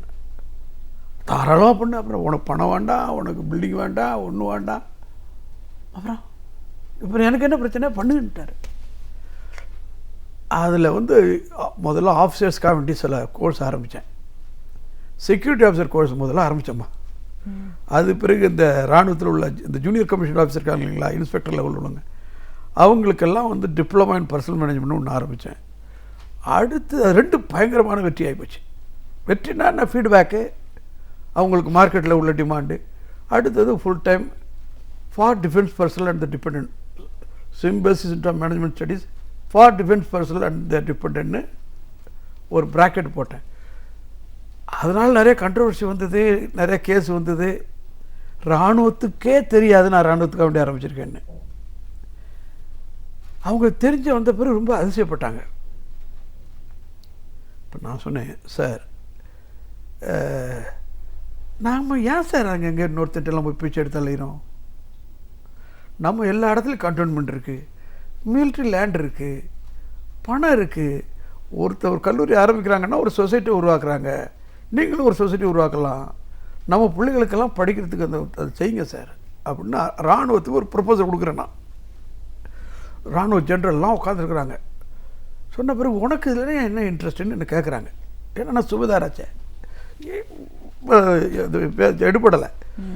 நான் சொன்னேன், சார் நீங்களாம் ஒன்றும் செய்யறதில்ல சார், உங்களுக்கு எங்கே அட்மிஷன் கிடைச்சிருது, என் பிள்ளைக்கு அட்மிஷன் கிடைக்காம நான் கஷ்டப்பட்டுருக்கேன் சார், இது ஒரு நல்ல ஐடியா தானே, ஏன் செய்யக்கூடாதுன்னு. அப்படின்ன பிறகு நான் எஸ்எம்எஸ் சக்ஸஸ் ஆன பிறகு என்னை திரும்ப கூப்பிட்டாங்க. எவ்வளோ அருமையாக பண்ணிட்டீங்களா, என்ன செய்யலான்னு. இன்றைக்கி இந்திய இராணுவம் ஒவ்வொரு சிட்டிலையும் ஒரு காலேஜ், மெடிக்கல் காலேஜ்லேருந்து, இன்ஜினியரிங் காலேஜ்லேருந்து, ஃபேஷன் டிசைன்லேருந்து, டென்டல் காலேஜ்லேருந்து எல்லாம் ஆரம்பிச்சிட்டாங்க. இப்போ அதுக்கு முன்னாடியாக இருந்தேன். அப்படி இருக்கிறப்ப என்ன சொன்னாங்க, இவ்வளோ தூரம் கொடுத்த இந்த வயசில் ஒரு மிலிட்ரிக்காரன் இவ்வளோ தூரம் நடிச்சிருக்கானே, நம்ம இவ்வளோ காலமாக நினைக்கலையே, ஒரு புதுமையான திங்கராக இருக்கிறான் அப்படின்னு சொல்லிட்டு சரி ஹானரி கர்னல் பண்ணுனாங்க. அப்போ நம்ம NVN சோமு தான் மினிஸ்டர் ஆஃப் ஸ்டேட்டாக இருக்கார் டிஃபென்ஸில். அங்கே போனால் இப்போ ரிஜெக்ட் பண்ணிட்டாங்க. ஏன்னா இதுக்கெல்லாம் பிரசிடெண்ட்டே கிடையாது. உலக இராணுவத்தில் இந்த மாதிரி பண்ணுறதுக்கு பிரசிடெண்ட்டே இல்லை. அதனால் எல்லாம் நாங்கள்லாம் வந்து ஜாஸ்தி பண்ண ஒரு கேப்டன் போகலாம், ரிட்டையர்மெண்ட் ஆகிறப்ப ஆனரி கேப்டன்பாங்க. ஆனால் எங்கள் army chief general VM Malik சொன்னார், சார் பிரசிடெண்ட் இல்லை, இவனுக்கும் பிரசிடெண்ட் கிடையாது, இவ்வளோ பெரிய திறமைசாலியாவை இவ்வளோ தூரம் பண்ணியிருக்கிறான், புரட்சி பண்ணியிருக்கிறான், அதனால் பண்ணணும்னு சொல்லிட்டு அவர் போராடி எனக்கு வந்து கர்னல்ங்கிற ஒரு கெசட்டை போட்டாங்க. எனக்கு அந்த பட்டத்தை கொடுக்கறதுக்கு அப்போதைய பிரதம மந்திரி ஐக்கிய குஜரால் வந்தார். அவர் தான் வந்து எனக்கு பாராட்டு தெரிவிச்சுட்டு பதக்கத்தை அணிவித்தார். இதில் பெரிய ஆசைனா என் கூட இன்னும் பல பேர் இருக்காங்க. அதாவது பிரதம மந்திரி கையால் வாழ்த்து வாங்கினவன் நான் தான். எங்கள் குரூப் இந்த இது ஒரு பெரிய ரெகக்னேஷன் எனக்கு, வாழ்க்கையில் திருப்தி எனக்கு. கல்விக்கு வருவோமா? இது கண்டிப்பா சார். இது மாதிரியான ஒரு விஷயங்கள் வரும்போது இதற்கான அங்கீகாரம் நம்ம வேலை செய்யும் போது இதெல்லாம் எதிர்பார்த்து செய்யறது இல்லை. அதை பத்தி முடிக்கும் போது அந்த இடத்துல நம்ம முதல்ல இருக்கோம் அப்படிங்கிறதே ஒரு பெருமையான ஒரு விஷயம் தான். இன்னைக்கு சாதாரண நிலையில வந்துட்டு இந்த கர்னல்ன்ற ஒரு இதை கொடுக்கலாமா வேணாமான்னு டிபேட் பண்ண காலத்துல ஒருத்தர் நம்மளுக்கான அந்த அடையாளத்துக்காக நமக்கு போராடி அதை பண்ண வச்சிருக்காரு. அதை முதல்ல வாங்கியிருக்கோங்கிறதே ஒரு ரொம்ப பெருமையான விஷயம் தான். முதல் நானா கடைசி லாஸ்ட் நான் தான். இது இன்னும் யாரும் வாங்கலை வரைக்கும். இது ஒரு நிச்சயமான ஒரு பெருமைக்குரிய விஷயம் தான். இப்போ கல்வியாளர் அப்படிங்கிற முறையில இன்னைக்கு வந்து நம்ம நிறைய விஷயங்கள்ல சாதிச்சிருக்கோம், சாதனையாளர்கள்லாம் அப்படிலாம் பேசினாலும் பல இடங்கள்ல வந்து கல்வியில இன்னும் மாற்றங்கள் தேவைப்படுது. ஒரு மாறுபட்ட கல்வி முறையை நம்ம அணுகணும் அப்படிங்கிற ஒரு சலசலப்பு பேச்சுக்களையும் இப்ப நம்ம இருக்கிறத பாக்குறோம். மேனேஜ்மெண்ட் சார்ந்த ஒரு கல்வியாளராக கிட்டத்தட்ட ஒரு இன்னும் ஒரு 10-30 ஆண்டுகள் நீங்க இதுல பயணப்பட்டு இருக்கீங்கன்ற முறையில நீங்க எப்படி பாக்குறீங்க சார்? கல்வியில ஒரு மாற்றம் வரணும் அப்படின்னு நினைக்கிறீங்களா, இல்ல இது சரியான பாதையில தான் போயிட்டு இருக்கோம்னு நினைக்கிறீங்களா? புரட்சியே தேவைப்படுதுமா, கல்வித்துறையில் ஒரு புரட்சியே தேவைப்படுது.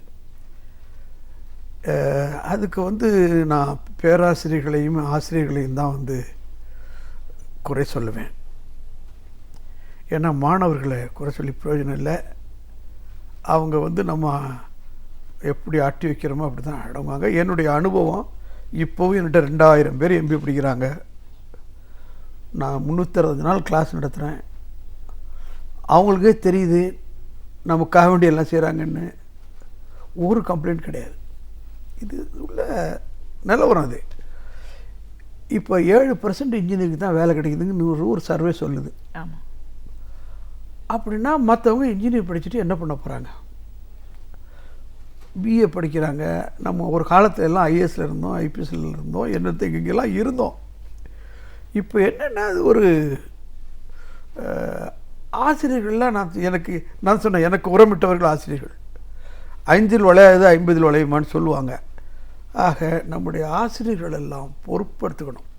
ஒரு காலத்தில் அரசாங்க பள்ளிக்கூடம் தான் இருந்தது. இப்போ எங்கே எல்லாம் ப்ரைவேட் காலேஜாக போச்சு. ப்ரைவேட் காலேஜ்னாலே வந்து இப்போ வந்தாவா வராட்டிப்போ, மாணவர்கள் இருந்தால் ஆசிரியர்கள் இல்லை, ஆசிரியர்கள் இருந்தால் மாணவர்கள் இல்லை. ஒரு அக்கௌண்டபிலிட்டி இல்லை. ஒரு பையன் ஃபெயில் ஆனால் அதுக்கு அந்த பேராசிரியர் தான் பொறுப்படுத்துக்கணும். அந்த சப்ஜெக்ட் சொல்லி கொடுத்தவங்க. அந்த எண்ணம் எப்போ வரும்? ஏதோ கல்லூரி போகிறதுனாலே வந்து பாருங்கள், கூடுமான வரைக்கும் 10வது வரைக்கும் ஓரளவுக்கு நல்லா தான் இருக்குது. இப்போ அரசாங்க பள்ளிக்கூடத்துக்கு யாரும் போக மாட்டேங்கிறாங்க? எங்கள் ஊரில் ஒரு ஸ்கூல் இருக்குது.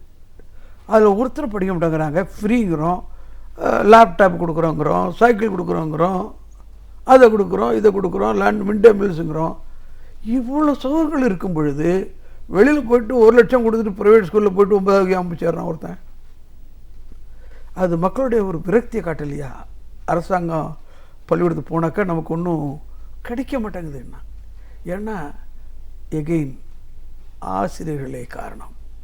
அவங்கெல்லாம் வந்து தன் பிள்ளை மாதிரி நினச்சிக்கிட்டு பொழுதனைக்கு அவங்க கூடவே இருக்கணும். அந்த நேரத்தில் இருந்து உழைச்சால் மாற்றம் வரும்.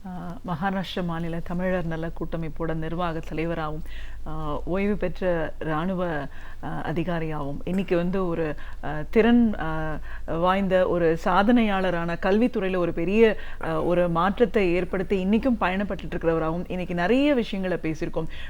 எந்த அளவுக்கு ஒரு டெடிகேஷன் டிட்டர்மினேஷன் ஒரு தனி மனிதனுக்கும் தேவையாக இருக்குது. அந்த சிந்தனையை வந்து நம்ம வளர்க்குறதுக்கு மாணவர்கள் மத்தியில் எவ்வளோ போராட வேண்டிய ஒரு சூழல்ல இருக்கும். ஒவ்வொருத்தருக்கும் அவங்களுடைய கடமையை உணர்ந்து செயல்படுத்த வேண்டிய கட்டாயம் என்ன? நீங்க அதை எவ்வளவு தூரம் உங்களுடைய நாட்களில் நீங்க செஞ்சுட்டு இருந்தீங்கன்னு உங்களோட அனுபவங்கள் சார்ந்த பல விஷயங்களை எங்களோட நீங்க முழுமையா பார்த்துட்டதுக்கு நன்றி. வணக்கம். வணக்கம். வணக்கம். நாள்தோறும் நம் வாழ்க்கையில் நாம் கடந்து வரும் பல விஷயங்களை, நாம் படிக்க மறந்த விஷயங்களை நம்மிடையே பகிர்ந்து கொள்ள வருகிறார் பேராசிரியர் சுபவீர பாண்டியன் அவர்கள். நம் விடியலே வா நிகழ்ச்சியின் அடுத்த பகுதியாக வரவிருப்பது ஒன்றே சொல் நன்றே சொல்.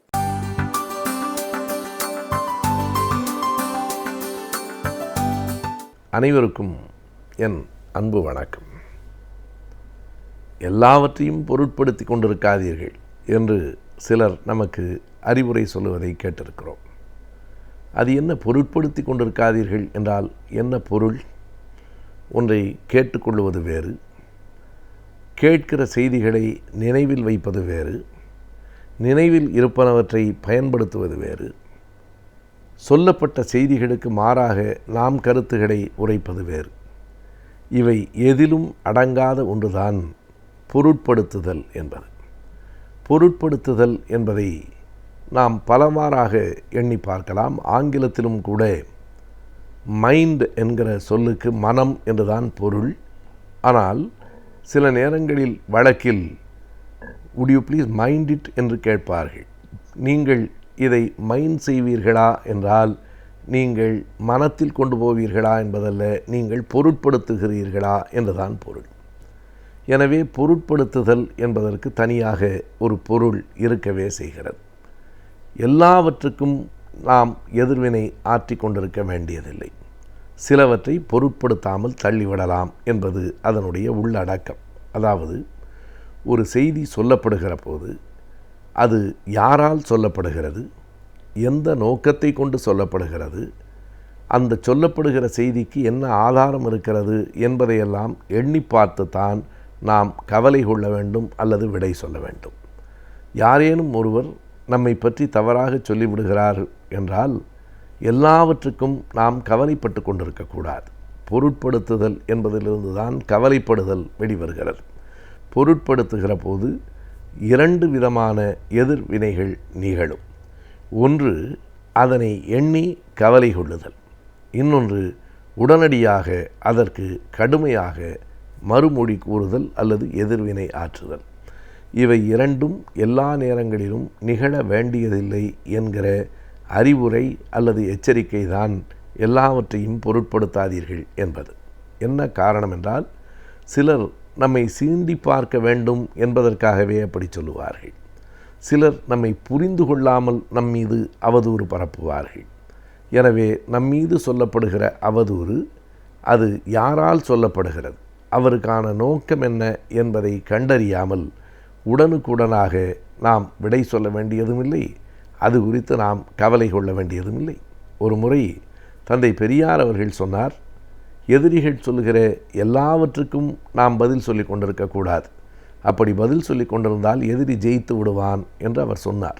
அது மட்டுமல்ல, சில வேளைகளில் ஆம் நான் அப்படித்தான், நீ என்ன செய்வாய் என்றும் கேளுங்கள் என்றார். இதற்கு என்ன பொருள்? இதற்கு அடாவடித்தனம் என்றோ நான் தான் என்கிற ஒரு ஆணவம் என்றோ பொருள் இல்லை. ஆம் அப்படித்தான் என்று சொல்லுவதன் மூலம் அவனை புறக்கணிப்பது, அவனுடைய முயற்சியை வீணடிப்பது. நம்மை கோபப்படுத்த வேண்டும் என்றும் நாம் ஏதாவது மறுமொழி சொல்லுகிற போது அதில் ஒரு சிக்கலில் நாம் சிக்கிக்கொள்வோம் என்றும் எதிர்பார்த்துத்தான் அப்படி நம்மை சீண்டுகிறார்கள். எனவே ஒவ்வொன்றுக்கும் பதில் சொல்லி கொண்டிருந்தால் நாம் தோற்று போய்விடுவோம் என்று பெரியார் சொல்லுவார். ஒரு முறை பெருந்தலைவர் காமராஜர் அவர்களை பற்றி ஒரு அவதூறு உருவாக்கப்பட்டது. அவருக்கு இந்த வங்கியிலே இவ்வளவு பெரிய தொகை இருக்கிறது என்று சொல்லப்பட்டு அது ஊடகங்களிலும் வெளிவந்தது. அப்போது ஒரு பத்திரிகையின் நிருபர் காமராஜர் அவர்களை நேரில் சந்தித்து, இந்த மாதிரி உங்கள் பெயரில் இவ்வளவு பணம் இருக்கிறதாமே என்று கேட்டபோது அதை அவர் எப்படி பொருட்படுத்தாமல் விடை சொன்னார் என்பது நாம் குறித்து கொள்ள வேண்டிய ஒரு செய்தி. அதை கேட்டவுடனே அவருக்கு இயல்பாக கோபம் வந்திருக்கலாம். அதற்கான ஆதாரத்தை நான் காட்டுகிறேன் என்று சொல்லியிருக்கலாம், அல்லது ஆதாரத்தை நீ காட்டு என்று கேட்டிருக்கலாம். அப்படியெல்லாம் இல்லாமல் காமராஜர் அவர்கள் மிக எளிமையாக அந்த நிருபரிடத்தில் ஒரு விடை சொல்லியிருக்கிறார். அப்படியா, அந்த வங்கியில் என் பேரில் அவ்வளோ பணம் இருக்கான்னு, சரி அந்த பேங்க்லேருந்து ஒரு செக்கை வாங்கிட்டு வா, நான் கையெழுத்து போட்டு தரேன், நீயே எல்லாத்தையும் எடுத்துக்கன்னாராம். அவ்வளவுதான் அவருடைய பதில். நீ ஒரு காசோலையை கொண்டு வா, நான் கையெழுத்து போட்டு தருகிறேன், எவ்வளவு பணம் இருக்கிறதோ நீயே எடுத்துக்கொள் என்று சொன்னபோது, அந்த வங்கியிலே பணம் இருந்தால் தானே கவலைப்பட வேண்டும். எனவே அது குறித்து கோபப்படாமலும், அது குறித்து ஆதாரத்தை கேள் என்று ஆதாரத்தை கொடு என்று கேட்காமலும், அப்படி கேட்டால் அவன் ஒரு ஆதாரம் சொல்லி நீங்கள் அதை மறுத்து அது வளர்ந்து கொண்டே போகும். அதுதான் பெரியார் சொல்லுகிறார், நீங்கள் எல்லாவற்றுக்கும் விடை சொல்லி கொண்டிருந்தால் தோற்று போய் விடுவீர்கள். சிலருக்கு ஆம் அப்படித்தான், என் பெயரில் வங்கியில் கணக்கு இருக்கிறதா, சரி காசோலையை கொண்டு வா, நான் கையெழுத்து போட்டு தருகிறேன் என்று சொல்லுகிற போதே எல்லா வாதமும் முனைமழுங்கி போய்விடுகிறது. எனவே எதை பொருட்படுத்த வேண்டும், எதை புறந்தள்ள வேண்டும் என்பது அறிவின் பார்ப்பட்டது. தேவையற்றவர்கள் சொல்லுகிற செய்திகளுக்கெல்லாம் நாம் கோபம் கொண்டு எல்லாவற்றுக்கும் விடை சொல்லி கொண்டிருந்தால் நாம் சிந்திக்க வேண்டிய பல செய்திகளை தவற விட்டு விடுகிறோம் என்று பொருள். எதற்கு விடை சொல்ல வேண்டும், யாருக்கு விடை சொல்ல வேண்டும்? சில நேரங்களில் நாம் தகுதியானவர்களுக்குத்தான் விடை சொல்ல வேண்டும். தகுதியே இல்லாதவர்களுக்கெல்லாம் விடை சொல்லி கொண்டிருந்தால் நாம் தகுதியற்றவர்களாக ஆகிவிடுவோம். வேடிக்கையாக கிராமங்களிலே சொல்லுவார்கள், குடிகாரனோடு தொடர்ந்து வாதாடி கொண்டிருக்காதீர்கள், பிறகு யார் குடிகாரன் என்பது தெரியாமல் போய்விடும் என்பார்கள். இது குடித்திருக்கிறவனுக்கும் புரியும், பொருந்தும். மனநலமற்றவனோடும் நாம் பேசிக்கொண்டிருந்தால் இதே நிலைதான். மனநலமற்றவனோடு நாம் தொடர்ந்து பேசிக்கொண்டு அல்லது வாதிட்டு கொண்டிருந்தால் யாருக்கு மனநலம் இல்லை என்பது பார்க்கிறவனுக்கு புரியாமலேயே போய்விடும். ஆகையினால் அப்படிப்பட்டவர்கள் சொல்லுகிற சொற்களை ஒருவன் நன்றாக நிதானத்தில் இருக்கிற போது பேசுகிற பேச்சை நாம் எடுத்துக்கொள்வது வேறு. நிதானம் இல்லாத நேரத்தில் ஒருவன் பேசுகிறான் என்றால் அதை நாம் பொருட்படுத்த வேண்டியதில்லை, அதை கடந்து போய்விடுவது தான் அறிவுடைமை. அதுபோல கடந்து போகிற நேரத்திலே தான் நம்முடைய நேரம், நம்முடைய அறிவு கூர்மை மிச்சப்படுகிறது. எல்லாவற்றையும் பொருட்படுத்தி கொண்டிருக்கிறவன் பொருட்படுத்த வேண்டியவைகளை பொருட்படுத்த இயலாமல் தவறிவிடுகிறான் என்பதும் அதனுடைய அடிப்படை. இத்தனை ஆழமான செய்திகளை உள்ளடக்கித்தான் அப்படி ஒரு அறிவுரை சொல்லப்படுகிறது. எல்லாவற்றையும் பொருட்படுத்தி கொண்டிருக்காதீர்கள். இந்த பழக்கம் ஒரு பக்குவமான நிலை. இந்த பக்குவத்தை நாம் எய்துகிற போது பல தேவையற்றவைகளை நாம் எளிதில் கடந்து வருவதற்கான வாய்ப்புகள் உண்டு. ஆகையினாலே வாழ்க்கையில் நாம் பலவற்றையும் கேட்டுக்கொள்ளலாம், ஆனால் எல்லாவற்றையும் பொருட்படுத்தக்கூடாது. பொருட்படுத்த வேண்டியவை எவை என்கிற தெளிவு நமக்கு வர வேண்டும் என்பதைத்தான் போகிற போக்கில் பெரியவர்கள் நமக்கு அறிவுரையாக அல்லது எச்சரிக்கையாக சொல்லியிருக்கிறார்கள். இன்றைய காலகட்டத்தில் அறிவியல் மற்றும் அறிவியல் சார்ந்த தொழில்நுட்பங்கள் அதிகரித்து கொண்டே வருகின்றது. இவற்றை நாம் எவ்வாறு கற்கலாம் என்பதை பற்றியும் இதற்கு தேவையான கல்வி முறைகள் என்ன என்பதை பற்றியும் இன்றைய பகுதியில் பார்க்கலாம். நம் வீடியோலை நிகழ்ச்சியின் அடுத்த பகுதியாக வரவிருப்பது ஆலோசனை நேரம்.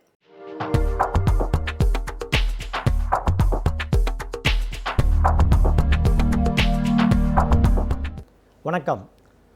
போன வாரம் நம்ம அந்த ஏடிஎம் மிஷின் எப்படி இயங்குகுது அப்படிங்கிறத பாதி பார்த்தோம். இந்த வாரம் அதன் தொடர்ச்சியாக அதையும் பார்த்துட்டு அப்புறம் இந்த கேலிப்ரேஷன்னா என்ன அப்படிங்கிறத பற்றி நம்ம பார்ப்போம். ஏற்கனவே சொன்ன மாதிரி நம்ம கார்டை கொடுத்த உடனே அந்த பணத்தை போட்டோன்னே நம்ம கணக்கில் பணம் இருந்தால் பணம் நம்ம கணக்கிலிருந்து மாற்றப்பட்டு ஏடிஎம்முக்கு எலக்ட்ரானிக் ஃபண்ட் ட்ரான்ஸ்ஃபராக வந்துடும். அதன் பின்பு இந்த கேஷ் டிஸ்பென்சர் அந்த பணத்தை எண்ணி அந்த எங்கே நம்ம பணம் வரணுமோ அந்த வெளியில் வரக்கூடிய அந்த சேனல் மூலம் நமக்கு வெளியே தள்ளும்.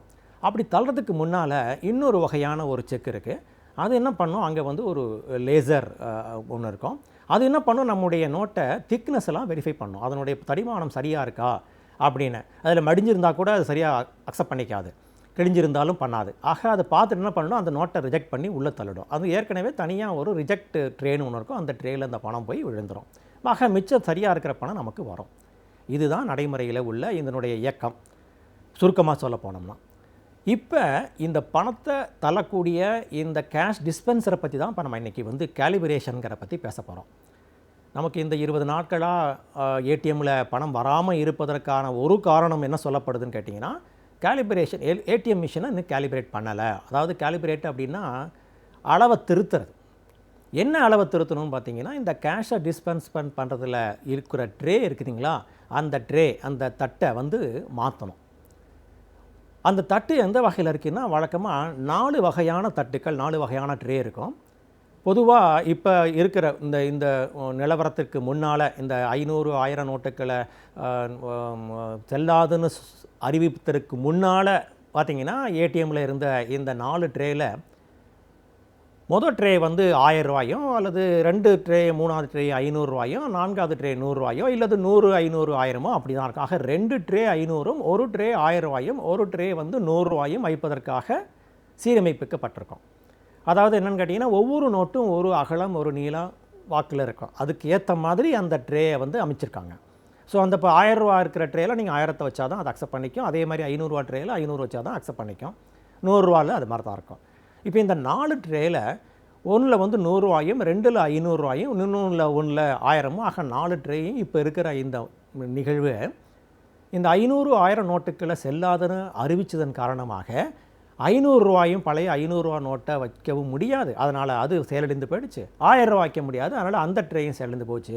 அப்போ மிச்சம் இருக்கிற ஒரு ட்ரே என்னன்னு பார்த்தீங்கன்னா, இந்த 100 ரூபா ட்ரே தான். ஆக இந்த பணத்தை நம்ம டிஸ்போஸ் பண்ணுறதுக்கு அந்த டிஸ்பென்சருக்கு கொடுக்கக்கூடிய கம்ப்யூட்டர் இன்ஸ்ட்ரக்ஷன்ஸ் என்னவாக இருக்கணும், 100 ரூபா ட்ரேலேருந்து மட்டும்தான் எடுத்துற சொல்லணும். ஆக அதனால தான் இந்த புது 1000 ரூபா நோட், புது 2000 ரூபா நோட்டு ரிலீஸ் பண்ணோன்னே அதனுடைய சைஸ் இதனோட ஒப்புத்துப்படாத கொஞ்சம் பெரிய சைஸாகவோ அல்லது அகலம் கம்மியாகவும் இருந்ததன் காரணமாக இந்த ட்ரேயை கேலிபிரேட் பண்ணணும் அப்படின்னு சொன்னாங்க. கேலிபிரேஷன்னா என்ன, அந்த அளவை திருத்தணும்.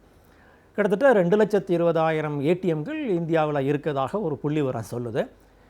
ஒரு ஏடிஎம்மை இந்த மாதிரி கேலிபிரேட் பண்ணுறதுக்கு, அந்த அளவை மாற்றுறதுக்கு கிட்டத்தட்ட எப்படியும் ஒரு மணி நேரத்தில் 2 மணி நேரம் வரைக்கும் ஆகும். அதுவும் கூட இந்த ஏடிஎம் மிஷினுடைய பொறுப்பாளர்கள், அதாவது அது அவுட் சோர்ஸாக இருந்தாலும் சரி அல்லது பேங்காக இருந்தாலும் சரி, ஏடிஎம் மேனுஃபேக்சரர்கள் அல்லது பணத்தை நிரப்பத்துக்காக இருக்கின்ற தேர்ட் பார்ட்டி, இவங்கெல்லாம் ஒருங்கிணைந்து செஞ்சாலே 1 மணிலேருந்து 2 மணி நேரத்துக்கு ஆகும். அதனால தான் இந்த தாமதங்களும் கூட சொல்லப்படுகிறது. ஆக இந்த கேலிபிரேஷனில் இப்போ நம்ம வந்து 100 ரூபாயை மட்டும்தான் இருக்கிற பணத்தை அனுப்ப முடியுங்கிறத மாற்றி அப்புறம் 2000 ரூபாய்க்கு மட்டும் நம்ம பண்ணியிருக்காங்க. இப்போ திரும்ப மறுபடியும் 500 ரூபா நோட்டு எங்கெங்கெல்லாம் வர ஆரம்பிச்சிருக்கோ இப்போ தமிழ்நாட்டுக்கு,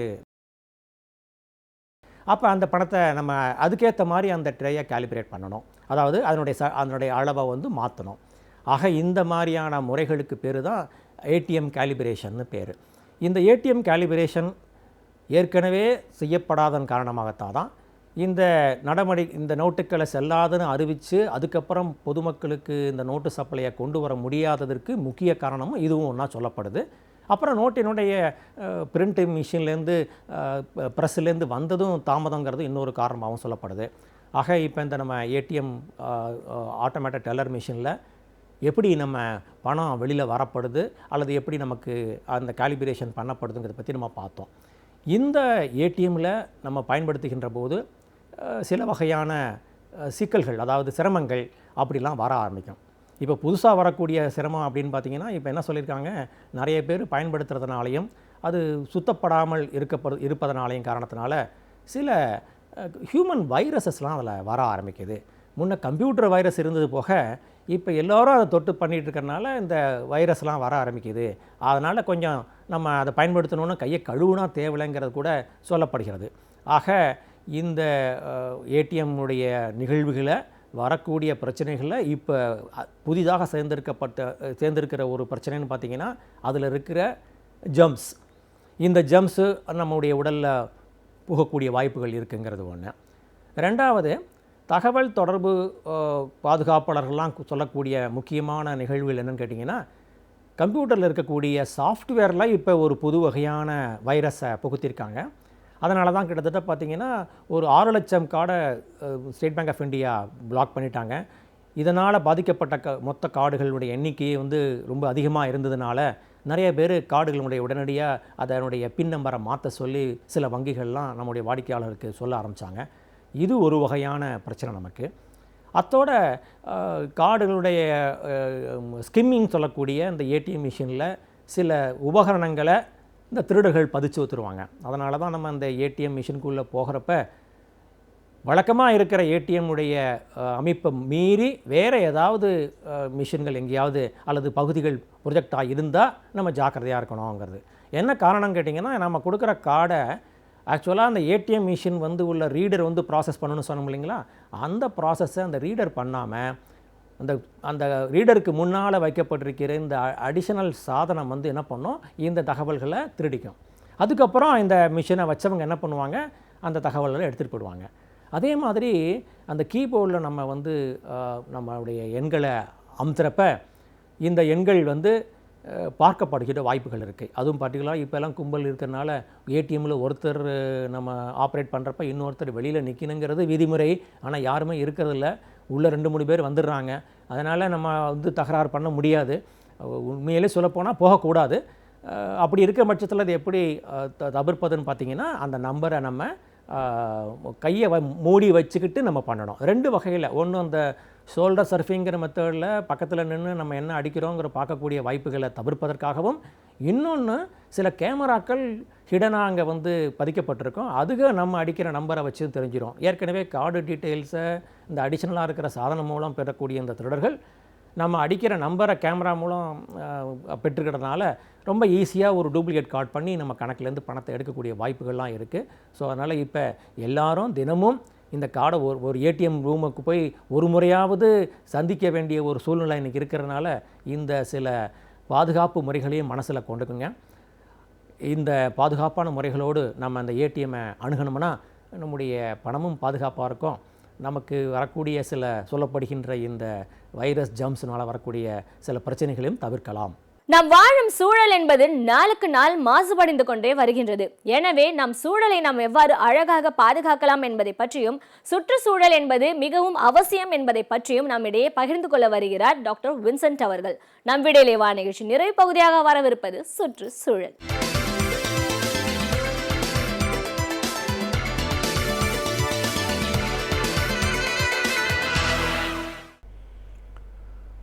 ஒரு சுற்றுச்சூழலில் ஏற்படுகிற மாற்றத்தை அளவிடுகிற அல்லது அந்த மாற்றத்தை பற்றி கணக்கிடுகிற ஒரு முறை இன்று வரை ஒரு சவாலாகவே இருந்து வந்து கொண்டிருக்கிறது.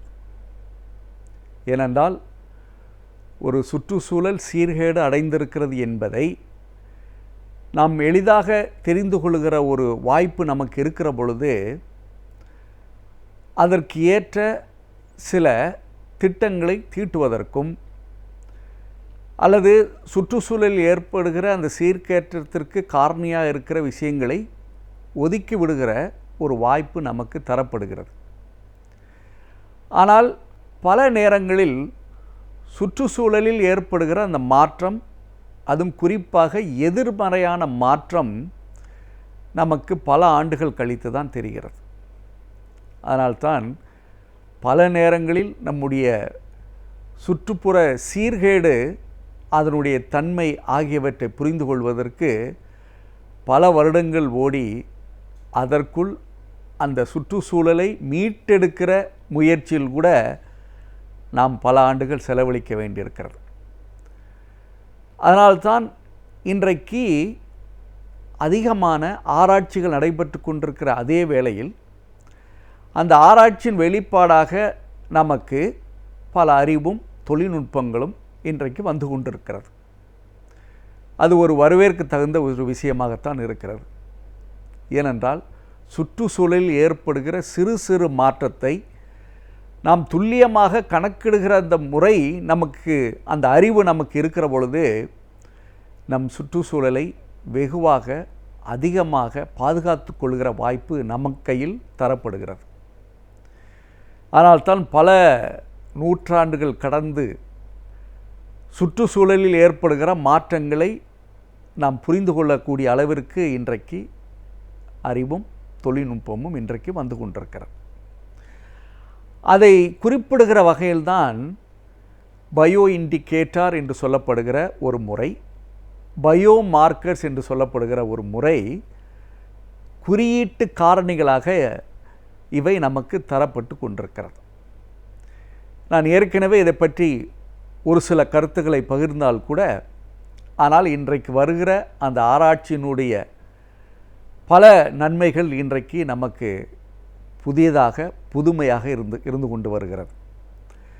அந்த வகையில்தான் இயற்கையில் ஏற்படுகிற அந்த மாற்றத்தை புரிந்து கொள்வதற்கு இன்றைக்கு ஒரு உதாரணமாக ஒரு நீர்நிலை சரியாக இல்லை என்பதோ அல்லது இந்த நீர்நிலையினுடைய தன்மை சிறப்பாக இருக்கிறதா அல்லது இல்லையா என்பதை கணக்கிடுகிற வகையில் இன்றைக்கு நீரினுடைய தன்மையை அளவிடுவதற்கு இன்றைக்கு குறியீடுகள் இருக்கிறது.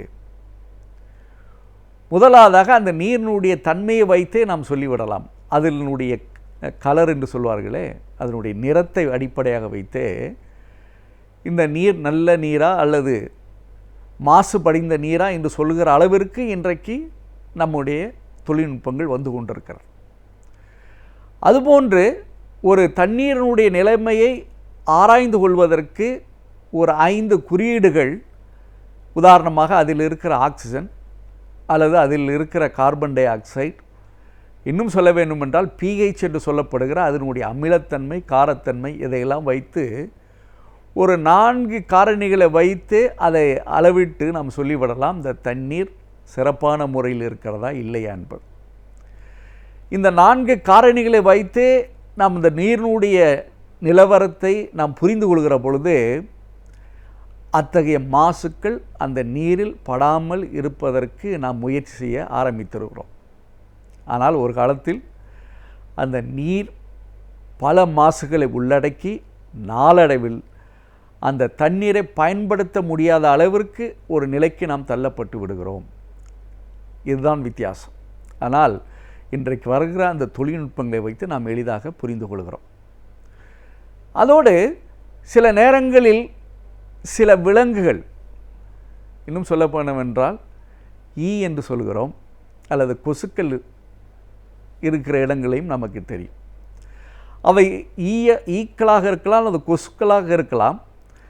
அவை வளர்கிற இடம் எங்கே இருக்கிறது என்று பார்க்கிற பொழுது சில நேரங்களில் நீர் தேக்கத்தில் இருக்கலாம் அல்லது மாசு படிந்த, இன்னும் சொல்ல வேண்டுமென்றால் சாக்கடையில் இருக்கக்கூடிய அளவிற்கு அங்கே கொசுக்கள் வளரக்கூடிய ஒரு நிலை ஆரம்பிக்கிற பொழுதே நாம் தெரிந்து கொள்கிற பொழுது அந்த நீர்நிலைகளை காப்பாற்றக்கூடிய அறிவு நமக்கு வந்து விடுகிறது. ஆனால்தான் நான் ஏற்கனவே குறிப்பிட்டது போல அந்த இயற்கையினுடைய அந்த சூழலை நாம் சற்று கவனித்து அதனுடைய மாற்றங்களை முன்கூட்டியே தெரிந்து கொள்கிற அந்த முறை தான் இந்த பயோ இண்டிகேட்டர், அந்த பயோ மார்க்கர் என்று. அதுபோன்று இன்று கூட சில தாவரங்களை பார்க்கிற பொழுது கிட்டத்தட்ட ஒரு 100 தாவரங்கள் இருக்கிறது என்றால் 1 அல்லது 2 தாவரங்களுடைய அதனுடைய அமைப்பில் சில மாற்றங்கள் வரும். அதை சரியாக கணக்கிடுகிற பொழுது அங்கே ஏதோ ஒரு மாசு, காற்று ஆல் பல சூழல்கள், நச்சுத்தன்மை உள்ள பொருட்கள் அங்கே வருகிறது என்பதை சுட்டி காட்டுவதற்காக 1 அல்லது 2 தாவரங்கள் வாடி சில நேரங்களில் அதனுடைய நிறம் மாறி இருக்கும். அதை வைத்தே நாம் புரிந்து கொள்ளலாம் இந்த சுற்றுச்சூழல் உகந்ததாக இல்லை என்பதை தெரிந்து கொள்கிற பொழுது உடனே ஆராய்ச்சியின் மூலம் அங்கே ஏற்பட்டிருக்கிற அந்த மாற்றத்தை கணக்கிடுகிற பொழுது, அதை தடுத்து நிறுத்துகிற பொழுது நிச்சயமாக அந்த வனங்கள் அங்கே இருக்கிற வனங்களை எளிதாக பாதுகாத்து கொள்ள நம்மளால் முடியும். இது ஒரு புறம். எப்பொழுதுமே சுற்றுச்சூழல் பாதிப்பு என்பது நம்மளையும் பாதிக்கும் என்பதையும் நான் ஏற்கனவே உணர்ந்திருக்கிறோம். எந்த அளவிற்கு சுற்றுச்சூழல் சுத்தமாக இருக்கிறதோ அதுபோன்று நம்முடைய உடல் நலமும் சுத்தமாகவோ அல்லது நோயற்றோ இருக்கக்கூடிய ஒரு வாய்ப்பு இருக்கிறது. அதன் அடிப்படையில் இத்தகைய மாற்றங்களை உருவாக்கக்கூடிய சில சூழ்நிலையில் நம் உடம்பில் இந்த சுற்றுச்சூழல் பாதிப்பால் ஏற்படுகிற அந்த மாற்றங்கள் நம்முடைய உடம்பையும் பாதிக்கின்றது என்பதை புரிந்து கொள்வதற்காகத்தான் பயோ மார்க்கர் என்று சொல்லப்படுகிற சில குறியீடுகள் இன்று தரப்படுகிறது. உதாரணமாக, ஒரு மனிதன் நோய்வாய்ப்பட்டு இருக்கிறான் என்பதை தெரிந்து கொள்வதற்கு அந்த மனிதனுடைய உடலில் இருக்கிற இரத்தத்தை எடுத்து பரிசோதிக்கிற பொழுது அதில் சில குறியீடுகளாக நமக்கு சில செய்திகள் வருகிறது. உதாரணமாக, சில நேரங்களில் வெள்ளை அணுக்களுடைய எண்ணிக்கையோ அல்லது சிவப்பு அணுக்களுடைய எண்ணிக்கையை பொறுத்தே நாம் துல்லியமாக தெரிந்து கொள்ளலாம் உடல்நிலையில் ஒரு பாதிப்பு இருக்கிறது என்பதை தெளிவாக தெரிந்து கொள்ளலாம். அதனால்தான் ஒரு மருத்துவரிடம் செல்கிற பொழுது, நோய்பட்டு செல்கிற பொழுது இரத்தத்தை பரிசோதிக்கிற முறை வந்ததே அதை பொறுத்து தான். அதுபோன்று காய்ச்சல் வருகிறது என்று வைத்துக்கொள்ளும். இந்த காய்ச்சல் என்பதே ஒரு சூழல், நம்முடைய உடல் நிலையில் வெப்பம் அதிகமாக தெரிகிற பொழுது காய்ச்சல் என்பதை சுட்டி காட்டக்கூடிய ஒரு குறியீடு. இந்த பயோ மார்க்கர் என்பது நமக்கு தெளிவாக தெரிகிறது. ஏனென்றால் நம்முடைய உடம்பில் அதிகமாக வெப்பம் உருவாதனுடைய தன்மையே நம் காய்ச்சல் வந்திருக்கிறது என்பதை சுட்டி காட்டுகிற, உடல்நிலையில் ஏற்படுகிற மாற்றம் அதை சுட்டி காட்டுகிறார்.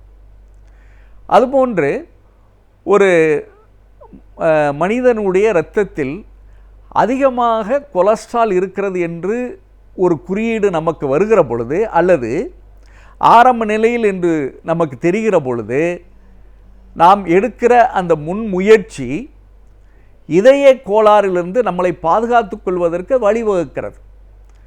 இதில் முக்கியமாக தெரிந்து கொள்வது என்னவென்றால், அந்த இரத்தத்தில் உள்ள கொலஸ்ட்ரால் என்று சொல்லப்படுகிற அந்த கொழுப்பினுடைய தன்மையை கணக்கிடுகிற பொழுது நமக்கு தெளிவாக தெரிகிறது, நம்முடைய உடல்நிலையை, நம்முடைய அந்த கொழுப்பை குறைத்து கொள்ளவில்லை என்றால் இதய நோய் வரக்கூடிய வாய்ப்பு வருகிறது என்பது குறியீடாக நமக்கு தெரிகிறது.